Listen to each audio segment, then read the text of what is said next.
มาตาตื่นขวหาสองบัดนี้เนาะนี่ตัวตายเนาะแม่เล็กเขาตา4x1บน4x2คือยังลูกนี่เด้เห็นแล้วก็นี่ขวด43นี่รุ่น4x2 แม่เล็กเขาตาเนาะมาสังคุยอดถึงคู่6เนาะเฮ็ดขึ้นครบชุดครบขวดนะเนาะ4 2ยาวยืด4ขั้ว52รุ่นตาตื่นเนาะยืด4นับ1เนาะดอกหลังไปหน้าปั๊บเขาวันเล็กจานไปแล้วเนาะนับ1ติ้วนับ2เข้าครัวเลย เข้าครัวปั๊บทางหน้าเบิ่งดูได้บ่เข้าครัว2เนาะปั๊บเขาว่าจานไปแล้วนับ3บัดนี้เนาะอึ๊บเนาะหน้าหลังติ้วเนาะเอาไปเลี้ยวคักหลายเอาแม่นปั๊บนับ3นั่นลื่นจานขึ้นได้เลย3จิ้วนั่นบ่ยืนตีพื้น3เป็น4เลยขวาหา2ได้บ่ปั๊บนี่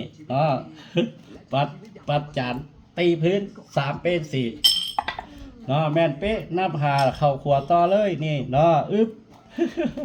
ขวา52นับ5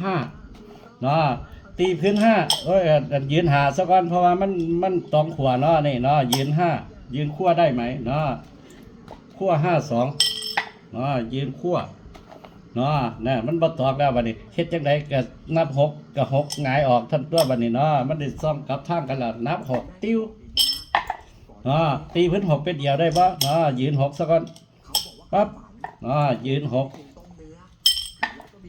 ตีพื้น6เป็นเดี่ยวง่ายๆ ตาตื่น3 เม็ดนี่คือขวหา2ใส่ตันขวตาย แม่เล็กเขาตา4x1แล้วตามันลึกแค่ 1.8 มิลลิบ่ถึงกับปกติซุ่มนี่ก็คือ 3.5 หุนอันนี้คือ 1.8 หุนความลึกของตาลูก นี่คือขวหา2ครับผมนี่ขว52นี่ต่อมาขว6เอียวนี่ตาตื่นก็ครบขว